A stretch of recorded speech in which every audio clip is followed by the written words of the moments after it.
നമസ്കാരം. ലോക്സഭാ തെരഞ്ഞെടുപ്പിന് ഇനി 1.5 മാസം മാത്രം. ഇന്ത്യൻ രാഷ്ട്രീയത്തിന്റെ ഗതി നിർണ്ണയിക്കുന്നതാവും ഈ തെരഞ്ഞെടുപ്പ് എന്നതാണ് പൊതുവിലയിരുത്തൽ. 3ാം ടേമിലേക്ക് അനായാസം കടക്കും എന്നാണ് BJPയുടെ ആത്മവിശ്വാസം. മോദി ഗ്യാരണ്ടിയും അയോധ്യയും ഉയർത്തിപ്പിടിച്ചാണ് പ്രചാരണം. മറുവശത്ത് ആകെ അനിശ്ചിതത്വത്തിലാണ് ഇന്ത്യ സഖ്യം. BJPക്ക് ബദലായി ഉയർത്തിക്കാട്ടി ഉണ്ടാക്കിയ ഇന്ത്യ എന്ന പ്രതിപക്ഷ ഐക്യസഖ്യം ഏക നിലപാടെടുക്കാൻ കഴിയാതെയും യോജിപ്പില്ലാതെയും ഉഴലുന്നുണ്ട്. പക്ഷേ കേരളത്തിൽ സവിശേഷ രാഷ്ട്രീയ സാഹചര്യവുമാണ്. സംസ്ഥാന സർക്കാരിനും മുഖ്യമന്ത്രിക്കുമെതിരെ ഉയർന്ന ആരോപണശരങ്ങൾക്കിടെയാണ് ഈ തെരഞ്ഞെടുപ്പ് നടക്കാൻ പോകുന്നത് എന്നത് ശ്രദ്ധേയം. അത് ഗുണം ചെയ്യുമെന്ന് പ്രതിപക്ഷം കരുതിയിടത്താണ് മുസ്ലിം ലീഗിന്റെയും കോൺഗ്രസിന്റെയും സീറ്റ് വിഭജന തർക്കം അവർക്ക് ഏണിയായി മാറിയത്. പ്രതിപക്ഷ ആരോപണങ്ങൾ ജനം തള്ളുന്നു എന്നതിന്റെ തെളിവായി ഇക്കഴിഞ്ഞ തദ്ദേശ ഉപതെരഞ്ഞെടുപ്പിലെ മുന്നേറ്റം CPIM ഉയർത്തിക്കാട്ടുന്നുമുണ്ട്. അതേസമയം രാജ്യത്താകമാനം BJPയുടെ തേരോട്ടം നടക്കുമ്പോൾ കേരളത്തിൽ ഇത്തവണയെങ്കിലും നേട്ടം കൊയ്യാൻ പറ്റില്ലേ എന്നാണ് BJP കേരള ഘടകത്തിന്റെ ആശങ്ക. അമേരിക്കൻ ഡയലോഗ് ഇന്ന് ഈ വിഷയം ചർച്ച ചെയ്യുന്നു. Indian political league Kerala T20.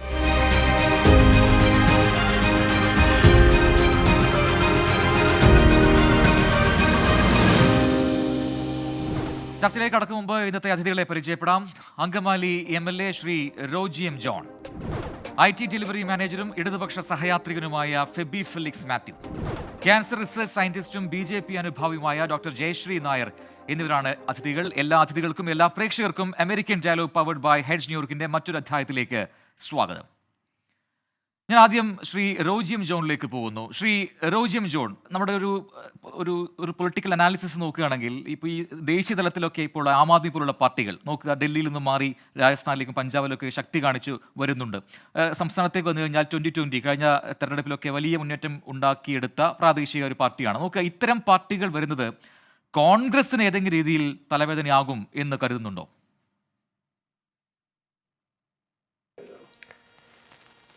Prajin, Lok Sabha തെരഞ്ഞെടുപ്പിൻ്റെ ഒരുക്കങ്ങൾ കോൺഗ്രസും ഇന്ത്യ മുന്നണിയും നല്ല രീതിയിൽ തന്നെ മുന്നോട്ട് കൊണ്ടുപോവുകയാണ്. നരേന്ദ്രമോദിയുടെ നേതൃത്വത്തിലുള്ള ഒരു BJPയുടെ സർക്കാരിനെ താഴെ ഇറക്കണമെന്ന് ആഗ്രഹിക്കുന്ന വലിയൊരു വിഭാഗം ആളുകൾ രാജ്യത്തുണ്ട്. ആ ജനവിഭാഗത്തെ സംബന്ധിച്ചിടത്തോളം അവരുടെ മുമ്പിലുള്ള ഏക പ്രതീക്ഷ എന്ന് പറയുന്നത് രാഹുൽ ഗാന്ധിയൊക്കെ നേതൃത്വം കൊടുക്കുന്ന ഇന്ത്യൻ നാഷണൽ കോൺഗ്രസും ഇന്ത്യ മുന്നണിയുമാണ്. ഇന്ത്യ മുന്നണിയും ഇന്ത്യൻ നാഷണൽ കോൺഗ്രസും അല്ലാതെ മറ്റൊരു ഓൾട്ടർനേറ്റീവ് ഇന്നത്തെ രാഷ്ട്രീയ സാഹചര്യത്തിൽ ഭാരതീയ ജനതാ പാർട്ടിക്ക് ഇന്ത്യയിലില്ല എന്നുള്ളത് രാജ്യത്തുള്ള ഒരു ബഹുഭൂരിപക്ഷം ആളുകൾ മനസ്സിലാക്കുന്ന ഒരു കാര്യം തന്നെയാണ്. ശരിയാണ്, ചില ആളുകൾ നേതാക്കൾ അവരുടെ താല്പര്യത്തിനനുസരിച്ച് BJPയിലേക്ക് ചൂടുമാറ്റമൊക്കെ നടത്തിയിട്ടുണ്ട്. പക്ഷേ എന്നിരുന്നാൽ തന്നെയും ഇന്ന് രാജ്യത്ത് BJPക്ക് ബദലായിട്ട് കോൺഗ്രസ് മാത്രമേ ഉള്ളൂ. ആ ഒരു ബദലാകാൻ മറ്റൊരു രാഷ്ട്രീയ പ്രസ്ഥാനത്തിനും ഇന്ന് സാധിച്ചിട്ടില്ല. അതുകൊണ്ട് തന്നെ കോൺഗ്രസ്സിലാണ് ഒരു ബദൽ എന്ന നിലയിൽ ജനങ്ങൾ പ്രതീക്ഷയർപ്പിക്കുന്നതും ആ പ്രതീക്ഷയ്ക്കത്ത് ഉയരാനായിട്ടുള്ള ശ്രമമാണ് കോൺഗ്രസ് നടത്തിക്കൊണ്ടിരിക്കുന്നതും ഇന്ത്യ മുന്നണി നടത്തിക്കൊണ്ടിരിക്കുന്നതും. അതുകൊണ്ട് തന്നെ ഞങ്ങൾ പ്രതീക്ഷയിലാണ് BJP ഭരണകൂടത്തെ താഴെ ഇറക്കുമെന്നുള്ള ശുഭപ്രതീക്ഷയിൽ തന്നെയാണ്. ഡോക്ടർ ജയശ്രീ നായർ കൂടി നമ്മോടൊപ്പം ചേരുന്നുണ്ട്. ശ്രീ ജയശ്രീ നായർ, ഇന്ത്യ സഖ്യം രൂപീകരിച്ചിട്ടുണ്ട്. പക്ഷേ സംസ്ഥാനങ്ങളിൽ പ്രത്യേകമായ രാഷ്ട്രീയ നിലപാട് സ്വീകരിക്കാം എന്നതാണ് പൊതുവിൽ എടുത്തിരിക്കുന്ന ഒരു തീരുമാനം. പക്ഷേ അതുപോലും നടപ്പാക്കാൻ കഴിയുന്നില്ല അവർക്ക് എന്നുള്ളത് മറ്റൊരു യാഥാർത്ഥ്യവുമാണ്. ഇനി NDAയിലേക്ക് അല്ലെങ്കിൽ BJPയിലേക്ക് വന്നു കഴിഞ്ഞാൽ കുറച്ചുകൂടി കൂടുതൽ എളുപ്പമാണ് ഇത്തവണ ലോക്സഭാ തിരഞ്ഞെടുപ്പ് എന്ന് നേതാക്കൾ എന്തുകൊണ്ട് കരുതുന്നു? പക്ഷേ മുന്നോട്ട് വെക്കുന്ന രാഷ്ട്രീയ നിലപാടുകൾക്ക് അപ്പുറം ഇത് നോക്കുക, അയോധ്യ ക്ഷേത്രം ഒരു വലിയ തെരഞ്ഞെടുപ്പ് ചിത്രമായി BJP കരുതുന്നത് എന്തുകൊണ്ടാണ്? അപ്പോൾ തുടർന്ന് അങ്ങോട്ട് ഇനി വീണ്ടും ഒരു ടേം കിട്ടിക്കഴിഞ്ഞാൽ ഉണ്ടാക്കാൻ പോകുന്ന ചില മാറ്റങ്ങൾ അത് രാഷ്ട്രീയമായും അല്ലെങ്കിൽ നിലപാട് പരമായും ഒക്കെയുള്ള കാര്യങ്ങളെ കുറിച്ച് ആണോ BJP അങ്ങനെ ചിന്തിക്കുന്നത്? അപ്പോൾ എന്ത് പറഞ്ഞാണ് ഇത്തവണ ലോക്സഭാ തെരഞ്ഞെടുപ്പിലേക്ക് BJP ഇറങ്ങുന്നത്? അത് വെറും ഈ പറയുന്നത് പോലെ അയോധ്യ എന്ന് പറയുന്ന ക്ഷേത്രം മാത്രം വെച്ചുകൊണ്ടാണോ, മോദി ഗ്യാരണ്ടി എന്ന് പറയുന്ന ഒരു കാര്യം വെച്ചുകൊണ്ടാണോ, അല്ലെങ്കിൽ പുതുതായി ഉണ്ടാക്കാൻ പോകുന്ന പോളിസികൾ വെച്ചുകൊണ്ടാണോ? എന്താണ് BJP മുന്നോട്ട് വെക്കുന്ന തെരഞ്ഞെടുപ്പ് രാഷ്ട്രീയം?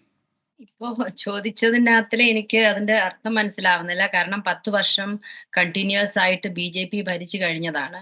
ആ ഭരണത്തിൽ ഒരു പേരിന് പോലും ഒരു അഴിമതി ആർക്കും കണ്ടുപിടിക്കാനോ അല്ലെങ്കിൽ എതിരാളികൾക്ക് പോലും പറയാനോ സാധിച്ചിട്ടില്ല.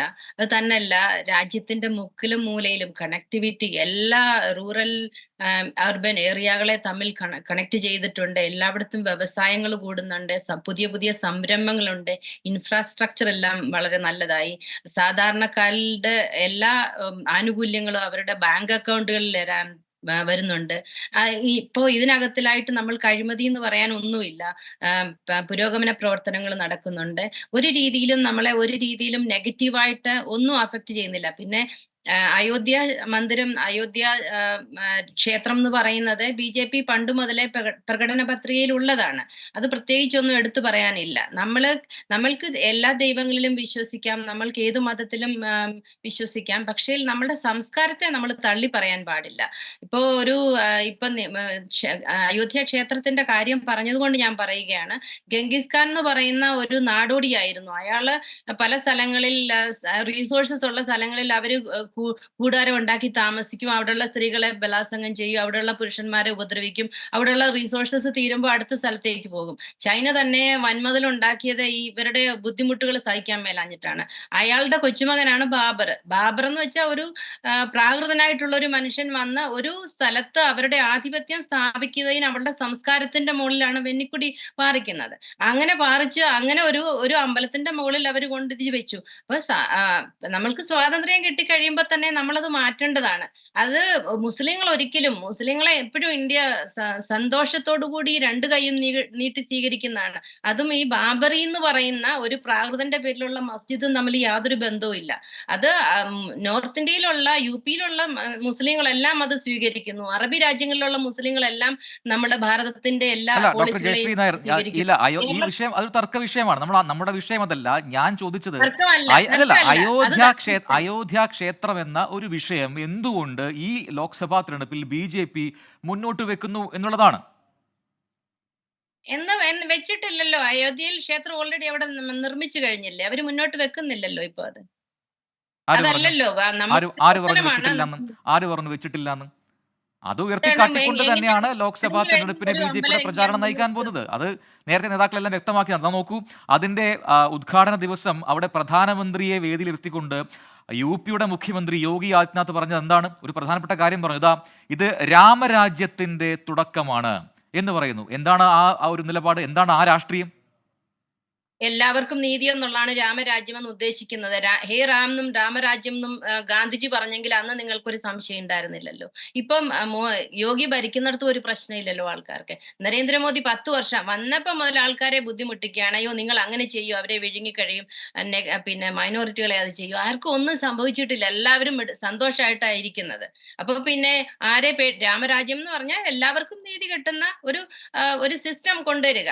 നിങ്ങൾക്ക് പല രീതിയിലും ചിന്തിച്ചു നോക്കാം. നമ്മുടെ പുരാണങ്ങളിലോ നമ്മളുടെ പഴയ ഇതിഹാസങ്ങളിലോ പോകുന്നത് എന്തോ നാണക്കേടാന്നുള്ള രീതിയിലാണ് നമ്മുടെ ആൾക്കാർ ഉപയോഗിക്കുന്നത്. ഞാൻ അടുത്ത ആളിലേക്ക് പോകുന്നു. ശ്രീ FAB ഫെലിക്സ്, CPM എന്ന് പറയുന്ന ഒരു പാർട്ടി അത് വെറും ഒരു പ്രാദേശിക തലത്തിലേക്ക് ഒതുങ്ങിപ്പോവുകയാണ്. ഈ ഇലക്ഷനോട് കൂടി അത് പൂർണ്ണമായും സംഭവിക്കുമെന്ന് അവർ പറയുന്നുണ്ട്.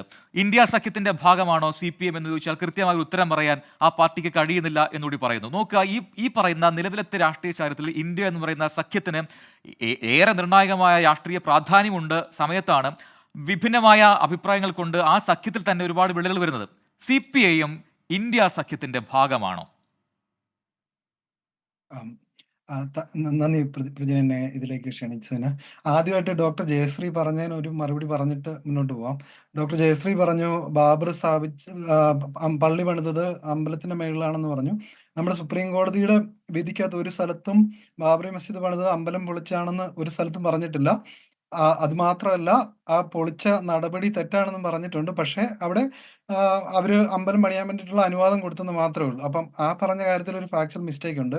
അമ്പലം പൊളിച്ചതായിട്ട് നമ്മുടെ ഇന്ത്യയിൽ ഒരിടത്തും സ്ഥാപിക്കപ്പെട്ടിട്ടില്ല.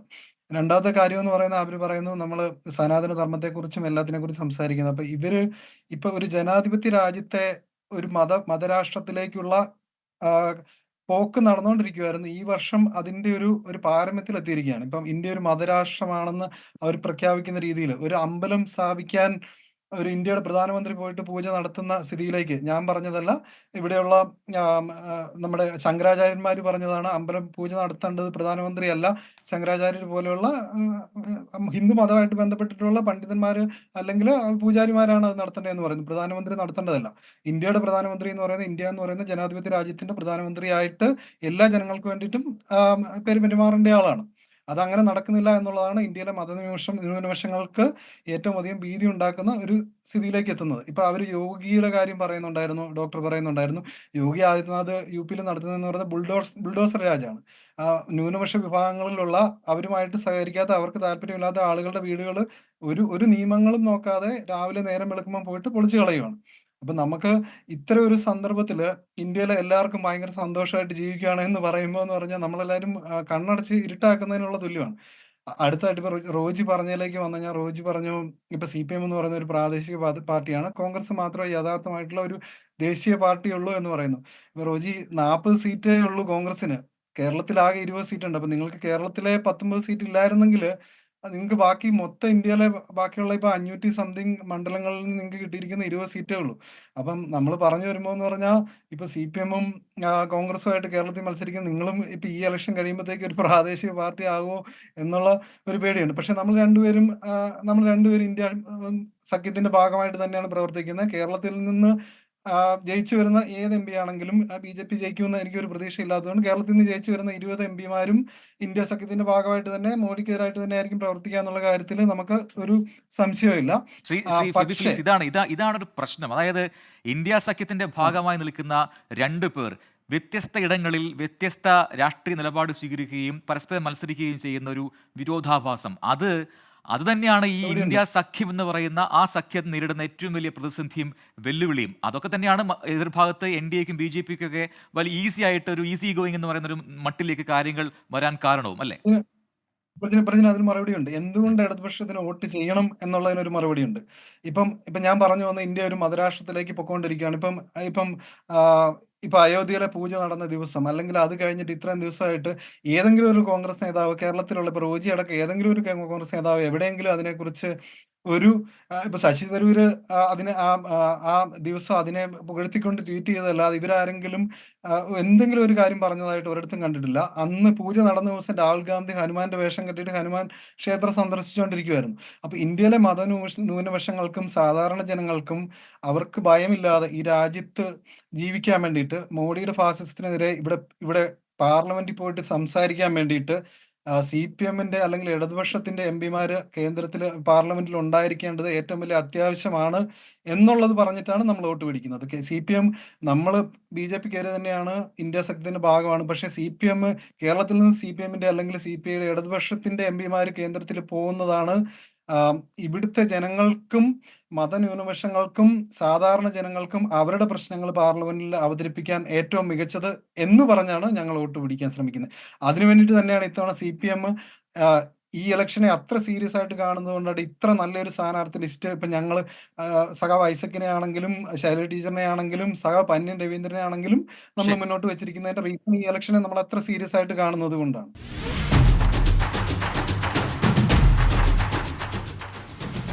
ശ്രീ റോജി ജോൺ, നോക്കുക, കഴിഞ്ഞ ലോക്സഭാ തെരഞ്ഞെടുപ്പ് എടുത്തു കഴിഞ്ഞാൽ കോൺഗ്രസ് പോലും പ്രതീക്ഷിച്ച് കാണാത്ത രീതിയിലുള്ള ഒരു വലിയ വിജയം, ഒരു കംപ്ലീറ്റ് സ്വീപ്പ് ഔട്ട് നമുക്കുണ്ടായി എന്ന് കരുതാം. പക്ഷേ ഇത്തവണ അതുപോലെ ഉണ്ടാകാൻ കഴിയും എന്ന ഒരു ആത്മവിശ്വാസം കോൺഗ്രസിനുണ്ട്. കാരണം ആ കഴിഞ്ഞ 2019 തെരഞ്ഞെടുപ്പ് നോക്കുകയാണെങ്കിൽ അന്ന് ഉമ്മൻചാണ്ടി, ചെന്നിത്തല എന്ന് പറയുന്ന ഒരു കൂട്ടുകെട്ടായിരുന്നു എല്ലാ കാര്യങ്ങളും നിയന്ത്രിച്ചിരുന്നത്. അത് വലിയ വിജയം കാണുകയും ചെയ്തു. ഇന്ന് പക്ഷേ ആ രീതിയിൽ ഒരു മികച്ച ഒരു നേതൃനിര കോൺഗ്രസിനുണ്ട്. പ്രത്യേകിച്ചും കേരളത്തിന്റെ രാഷ്ട്രീയ ചിത്രം നോക്കുകയാണെങ്കിൽ അങ്ങനെ ഉണ്ട് എന്ന് താങ്കൾ കരുതുന്നുണ്ടോ? അങ്ങനെയെങ്കിൽ കഴിഞ്ഞതിന് സമാനമായ ഒരു വിജയം ഇത്തവണ ഉണ്ടാകും എന്ന് കരുതാമോ?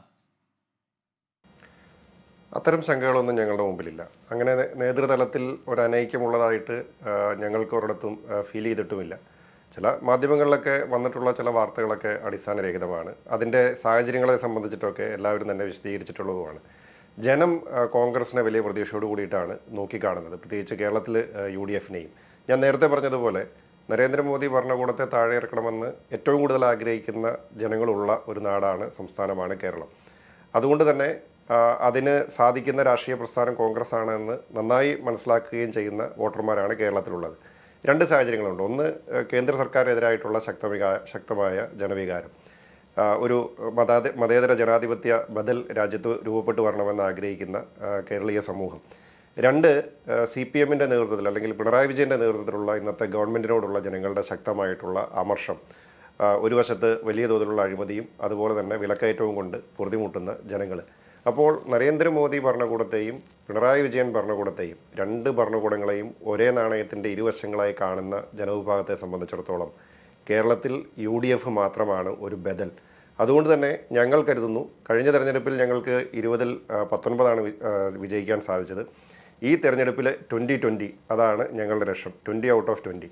അപ്പോൾ കാരണം അത്തരമൊരു രാഷ്ട്രീയ സാഹചര്യം എന്നത് കേരളത്തിൽ നിലനിൽക്കുന്നുണ്ട്. ഒന്ന്, ഞാൻ നേരത്തെ സൂചിപ്പിച്ചതുപോലെ BJPയോടുള്ള ഒരു എതിർപ്പ്, സംഘപരിവാറിനോടുള്ള ഒരു എതിർപ്പ്, അതുപോലെ തന്നെ ഈ പിണറായി ഭരണകൂടത്തിൻ്റെ കെടുകാര്യസ്ഥതയും അഴിമതിയും, അതുപോലെ തന്നെ അവരുടെ ഈ വിലക്കയറ്റം ഉൾപ്പെടെയുള്ള വിഷയങ്ങൾ ജനങ്ങൾ ചർച്ച ചെയ്യും.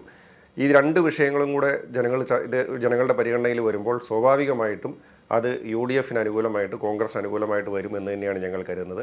അതുകൊണ്ട് കഴിഞ്ഞ തവണത്തേക്കാൾ മെച്ചപ്പെട്ട ഒരു പ്രകടനം ആ രീതിയിലൊരു വലിയ വിജയം ഇത്തവണയും പ്രതീക്ഷിക്കുന്നുണ്ട് കോൺഗ്രസ് എന്നാണ് ശ്രീ റോജി എം ജോൺ പറയുന്നത്. ഡോക്ടർ ജയശ്രീ നായരും, നോക്ക്, താങ്കൾ നേരത്തെ പറഞ്ഞു എന്തിനാണ് മറ്റു വിഷയങ്ങൾ BJPക്ക് കഴിഞ്ഞ 10 വർഷത്തെ ഇന്ത്യയുടെ ഭരണം മാത്രം നോക്കിയാൽ പോരെ, ആ നേട്ടങ്ങൾ മാത്രം നോക്കിയാൽ പോരെ, വളരെ ഈസി ആയിട്ട് നമുക്ക് മുന്നോട്ട് പോകാൻ കഴിയുമല്ലോ എന്ന് BJP വിശ്വസിക്കുന്നു. ഞാൻ ചോദിക്കുകയാണ് മറ്റൊരു കാര്യം. നോക്കുക, കേരളം, തമിഴ്നാട്, കർണാടകം, ഡൽഹി, പശ്ചിമ ബംഗാൾ, രാജസ്ഥാൻ, ഈ സംസ്ഥാനങ്ങളിലേക്കൊക്കെ നിരന്തരം ഈ കേന്ദ്ര ഏജൻസികൾ വന്നുകൊണ്ടിരിക്കുന്നു. എൻഫോഴ്സ്മെന്റ് ഡയറക്ടറേറ്റ് ആയാലും CBI ആയാലും വന്നുകൊണ്ടിരിക്കുന്നു. അനധികൃതമായ സാമ്പത്തിക ഇടപാടുകൾ പരിശോധിക്കുന്നു, അഴിമതി ഉണ്ടെങ്കിൽ അത് പരിഗണിക്കുന്നു, അല്ലെങ്കിൽ അത്തരം ആളുകൾക്കെതിരെ നടപടിയെടുക്കുന്നു. എന്തേ മറ്റ് സംസ്ഥാനങ്ങളിലേക്ക് ഈ ഏജൻസികളെ അയക്കാത്തത് കേന്ദ്രം? കേരളത്തിൽ നിങ്ങൾക്ക് ചിന്തയുണ്ടോ പിണറായി വിജയനും അല്ലെങ്കിൽ ആ ഭരണത്തിലും വളരെ കറപ്ഷൻ ഒന്നും ഇല്ലാതെ നല്ല രീതിയിലാണ് നടത്തുന്നതെന്ന്? പിണറായി വിജയൻ അദ്ദേഹത്തിന്റെ മകൾക്ക് വേണ്ടി എന്തെല്ലാം വൃത്തികേടുകൾ കാണിക്കുന്നു, അതുപോലെ തന്നെ സ്വപ്ന വന്ന എന്തെല്ലാം തെളിവുകൾ മുന്നോട്ട് വെച്ചിരിക്കുന്നു, അവർക്കൊന്നും അത് കാണാം. അപ്പം ED അവിടെ വരുന്നതിന് വ്യക്തമായിട്ടുള്ള കാരണമുണ്ട്. അതുപോലെ തന്നെ സ്റ്റാലിന്റെ ഭരണകൂടത്തിനകത്തിലാണെങ്കിലും അയാൾ വളരെ നല്ല രീതിയിൽ ഭരിക്കുന്നു എന്നൊക്കെയാണ് ആദ്യം പറഞ്ഞിരുന്നത്. പക്ഷെ അതിനകത്തിലൊക്കെ ഒത്തിരി അഴിമതി നടക്കുന്നുണ്ട്, അതുകൊണ്ടാണ് അവിടേക്ക് വിടുന്നത്. അല്ല, ഈ കേരളത്തിലേക്കൊക്കെ ഒരുപാട് തവണ ED വന്നു കഴിഞ്ഞു, താങ്കൾ പറഞ്ഞത് കറക്റ്റാണ്. പക്ഷേ ഈ വന്നതിന് ശേഷം ഈ പറയുന്ന ആരോപണങ്ങളിൽ മേൽ കൃത്യമായ തെളിവുകൾ ഉണ്ടാക്കി അതിൽ നടപടിയെടുത്തിട്ടുണ്ടോ? എന്താണ് അത് സാധിക്കാത്തത്? എന്താണ്? പക്ഷെ അതിന് സമയം എടുക്കുമായിരിക്കും എന്നേ എനിക്ക് പറയാൻ പറ്റുള്ളൂ. അതിനെക്കുറിച്ച് എനിക്ക് ആധികാരികമായിട്ടൊന്നും പറയാൻ പറ്റില്ല. പിന്നെ വേറൊരു കാര്യം എനിക്ക് പറയാനുള്ളത്, പിന്നെ യോഗി ആദിത്യനാഥ് അവിടെ ആൾക്കാര് മുസ്ലിങ്ങളൊക്കെ വളരെ നല്ല രീതിയിൽ ഗുജറാത്തിലും ഉത്തർപ്രദേശിലും ഒക്കെ ബിജെപിയെ പിന്തുണയ്ക്കുന്നുണ്ട്. അല്ലെങ്കിൽ അപ്പൊ അവരെ ഇപ്പം നിങ്ങളപ്പോ പറയായിരിക്കും അവരെ പിന്നെ എന്താ ചെയ്യാ, ഭീഷണിപ്പെടുത്തിയാണ്. അതൊന്നും അല്ല. എല്ലാവർക്കും അക്സെപ്റ്റഡ് ആയിട്ടുള്ള, ഇപ്പൊ കേരളത്തിൽ തന്നെ വലിയ മാറ്റങ്ങളാണ് ഉണ്ടാകുന്നത്. നല്ലൊരു രീതിയിൽ മൈനോറിറ്റി സമൂഹം BJPയുടെ കൂടെ കൂട്ടിയിട്ടുണ്ട്. അതുപോലെ നമ്മുടെ ബഹുമാനപ്പെട്ട MLA പറഞ്ഞ അനുസരിച്ച് കഴിഞ്ഞ പ്രാവശ്യം പിന്നെ കോൺഗ്രസ് ജയിക്കാനുള്ള കാരണം 2 കാരണങ്ങളുണ്ട്. ഒന്ന്, വളരെ പിന്നെ പിണറായി ഗവൺമെന്റിനെ വളരെ രീതിയിൽ ആൾക്കാരെ ഹിന്ദു സമൂഹം വെറുത്തു. കാരണം എന്താന്ന് ചോദിച്ചാൽ ശബരിമലയിൽ ഇത്രയും ഇഷ്യൂകൾ ഉണ്ടാക്കി ആവശ്യമില്ലാത്ത ആൾക്കാരെ അവിടെ കൊണ്ടുവന്ന് കയറ്റുകയും ഒക്കെ ചെയ്തു. അവർക്ക് അതിൻ്റെ ഒന്നും ആവശ്യമില്ലായിരുന്നു, പക്ഷെ അവരൊക്കെ അത് ചെയ്തു. അപ്പൊ അങ്ങനെ ഒരു വികാരം, പിണറായി വിരുദ്ധ വികാരം ഒരു സൈഡിലുണ്ട്. പിന്നെ രണ്ടാമത്, മനോരമ പോലെയുള്ള പത്രങ്ങള് അടുത്ത പ്രാവശ്യം രാഹുൽ ഗാന്ധിയാണ് പ്രധാനമന്ത്രിയാണെന്ന് പറയുന്നു, അദ്ദേഹത്തെ കൊണ്ട് വയനാട്ടിൽ നിർത്തുന്നു. അദ്ദേഹം ഒരു ടേം മുഴുവൻ നിന്നിട്ട് വയനാട്ടിൽ എന്തൊക്കെ സംഭവിച്ചിട്ടും പുള്ളി ഒന്നും അറിഞ്ഞിട്ടില്ല. പുള്ളി ആകെ ഇടയ്ക്കിടയ്ക്ക് ഒരു പൊറോട്ട കഴിക്കാനാണ് അങ്ങോട്ട് വരുന്നത്, അല്ലാണ്ട് എന്തെങ്കിലും ആവശ്യമുള്ളപ്പോൾ അങ്ങനെ അങ്ങോട്ട് കയറാറുമില്ല. പിന്നെ അവരുടെ നേതാക്കൾ തമ്മിൽ ഐക്യമുണ്ടെന്ന് പറയുന്നത് കേൾക്കുമ്പോൾ തന്നെ എനിക്കൊരു കാരണം അതൊരു വിരോധാഭാസമാണ്. കാരണം എല്ലാവരുടെയും മുന്നിൽ വെച്ച് പ്രത്യക്ഷമായിട്ട് വേണ്ടാത്ത സംസാരങ്ങൾ സംസാരിക്കുന്നത് നമ്മൾ മൈക്കിൽ കൂടെ കേട്ടതാണ്. പിന്നെ അതുകൂടാതെ തന്നെ ഇപ്പൊ ഇന്നലെ അവരുടെ ആ സമ്മേളനം പോലും വളരെ വ്യക്തമാണ്. പ്രത്യക്ഷത്തിൽ തന്നെ അവർ തമ്മിലുള്ള ഡിഫറൻസ് വളരെ വ്യക്തമാണ്. ഒരാൾ പറയുന്ന അവിടെ ആരും ഇല്ലെന്ന്, മറ്റേ ആൾ പറയുന്നു ആളുണ്ട് പക്ഷെ ചൂടായതുകൊണ്ട് പോയതാണ്. അങ്ങനെയൊക്കെയുള്ള കേരള പദയാത്രയിലെ ഗാനവിവാദമൊക്കെ താങ്കൾ ശ്രദ്ധിച്ചു കാണുമല്ലോ അല്ലെ? BJPയിലെ ശ്രദ്ധിച്ചിട്ടുണ്ട്. ഞാൻ ഒരിക്കലും അതിനെ സപ്പോർട്ട് ചെയ്യുന്നില്ല. അവർക്ക് പിഴവ് പറ്റിയത് തന്നെയാണ് പണ്ടങ്ങാണ്ടുള്ളത്. അവരുടെ അതിനകത്തിൽ നിന്ന് ഒരിക്കലും അങ്ങനെ ഒരു മിസ്റ്റേക്ക് ഒരിക്കലും അങ്ങനെ നമ്മളിൽ നിന്ന് ഉണ്ടാകാൻ പാടില്ല.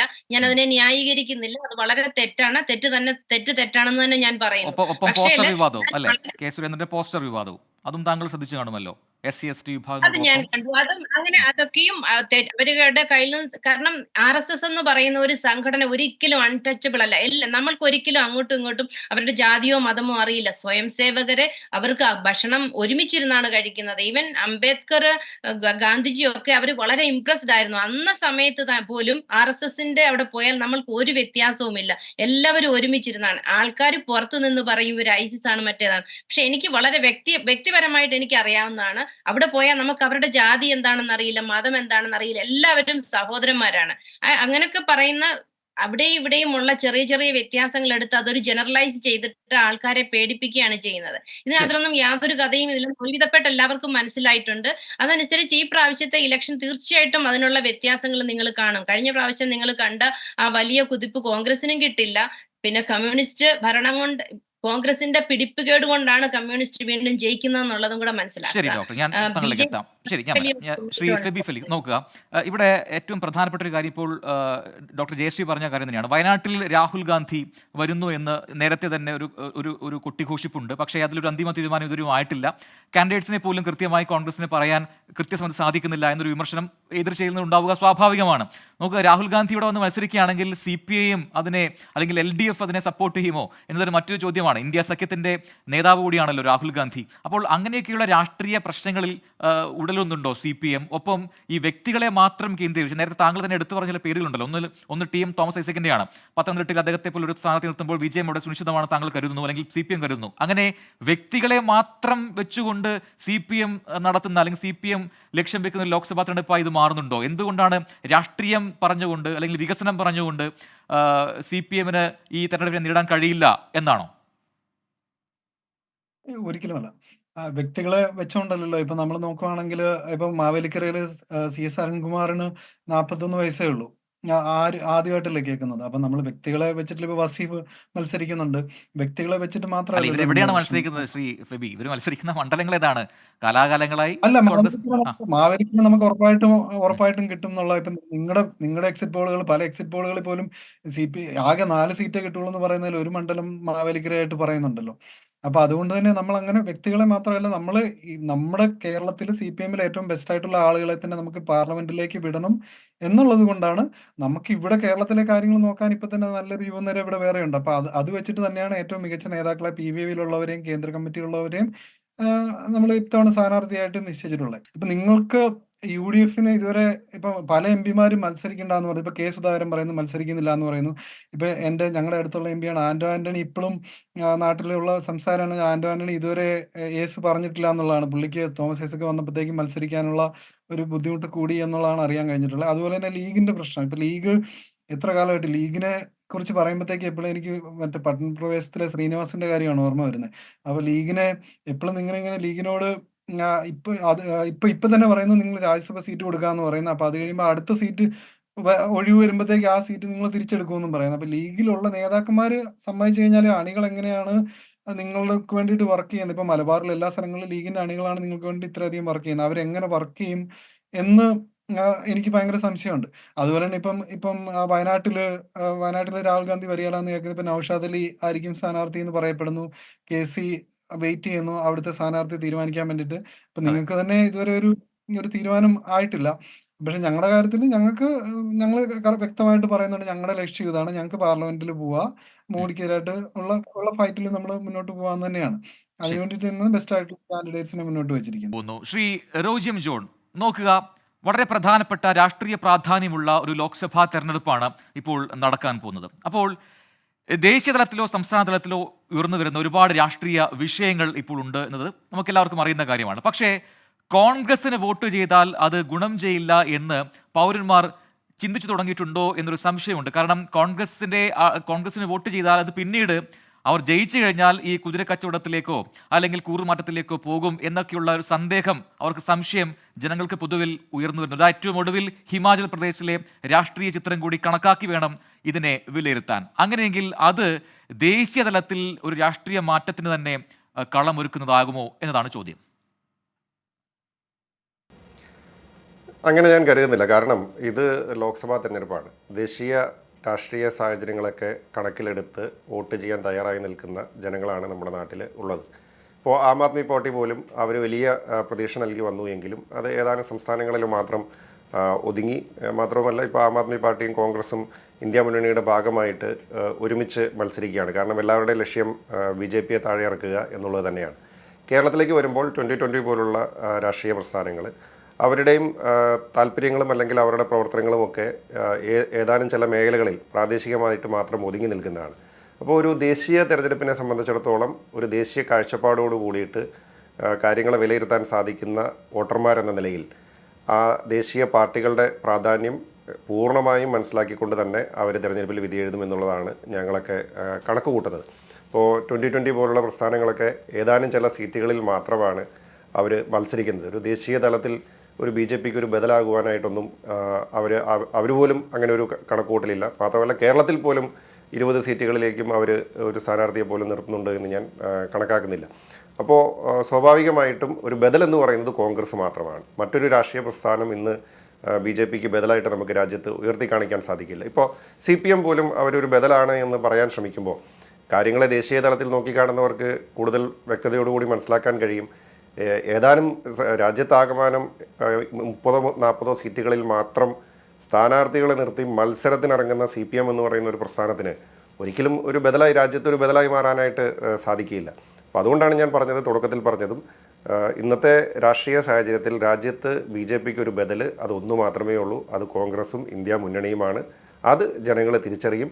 അപ്പോൾ നേരത്തെ പറഞ്ഞതുപോലെ കറുത്ത കുതിരകളോ അല്ലെങ്കിൽ പ്രാദേശികമായിട്ടുള്ള ചെറിയ ചെറിയ കക്ഷികളുടെയൊക്കെ രാഷ്ട്രീയ പ്രാധാന്യം എന്ന് പറയുന്നത് പ്രത്യേകിച്ച് ഈ ലോക്സഭാ തെരഞ്ഞെടുപ്പിൽ വളരെ പരിമിതമാണ്. അതുകൊണ്ട് ഞങ്ങൾ അതിനെയൊക്കെ ആ രീതിയിൽ മാത്രമേ കാണുന്നുള്ളൂ. എന്തായാലും വളരെ ഈ തെരഞ്ഞെടുപ്പ് അടുത്ത് വരുന്ന സമയത്ത് ഇത്തരം ചർച്ചകൾ ഏറെ ശ്രദ്ധേയമാണ്. ഓരോ നിലപാടുകളും അത് ഏത് രീതിയിലാണ് വോട്ടായി മാറുന്നത് എന്ന് കാത്തിരിക്കുകയാണ് രാഷ്ട്രീയ കേരളം. ഒപ്പം ഇന്ത്യയിൽ മൊത്തത്തിൽ ആ ഒരു വലിയ മാറ്റം ഉണ്ടാകുമോ, അത് നിർണായകമാകുമോ എന്നൊക്കെയുള്ള ആകാംക്ഷയിലാണ് രാഷ്ട്രീയ ലോകം. കൂടുതൽ വിവരങ്ങളുമായി, പുതിയ വിഷയവുമായി, പുതിയ ചർച്ചയുമായി അമേരിക്കൻ ഡയലോഗ് ഇനി അടുത്തയാഴ്ച ഇതേ സമയം. എല്ലാ പ്രേക്ഷകർക്കും നന്ദി അറിയിക്കുന്നു, ഒപ്പം അതിഥികൾക്കും.